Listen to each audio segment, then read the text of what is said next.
মটকা কুয়া এটা পুরা রাউন্ড মারতে কিন্তু ডাইরেক্ট একদম উপরে থেকে ফাইনালি দুটা গাড়ি এরকম ভাবে উল্টে গেছে গা। তো গাইস যাও, তো ফাইনালি গাইস কিন্তু মানুষের ক্ষতি হয়নি গা, মানুষ বেঁচে গেছে, অল্প থেকে বেঁচে গেছে।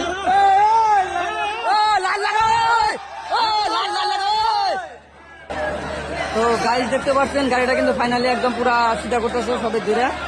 আরো গাইস ফাইনালি কিন্তু বহুত একটা বড় একটা অ্যাক্সিডেন্ট হয়ে গেছে। তো গাইস আমরা উপরে থেকে কিন্তু যাইতে পারতেছি না দেখা। তো গাইস তোমরা দেখো ওরা কিন্তু ফাইনালি কিন্তু মানুষ মরছে না নাকি কম না, লাইট কিন্তু বন্ধ করে দিছে। তো ওই দেখো যে গাড়ি টেনে উঠেছে, ওই দেখতে পাচ্ছ গাড়ি কিন্তু একবারে গাড়ি চলে থেকে বাই করলো কিন্তু গাড়ি। ওই দেখো ওই চাকা টাকা দেওয়া হয়েছে, চাকা টাকা করে ভেঙে ভেঙে একবারে দিতে শিক্ষা। আর ওই যে গাড়ি ওটা সেটা করতেছে। তো গাইস এটা হলো কলগাছি, যেটা উইন্টার মেলা হইতেছে বা উইন্টার ফেস্টিভ্যাল হইতেছে। এই ফেস্টিভ্যালে কিন্তু মটকা কুয়াতে অনেক একটা বড় একটা দুর্ঘটনা হয়ে গেছে।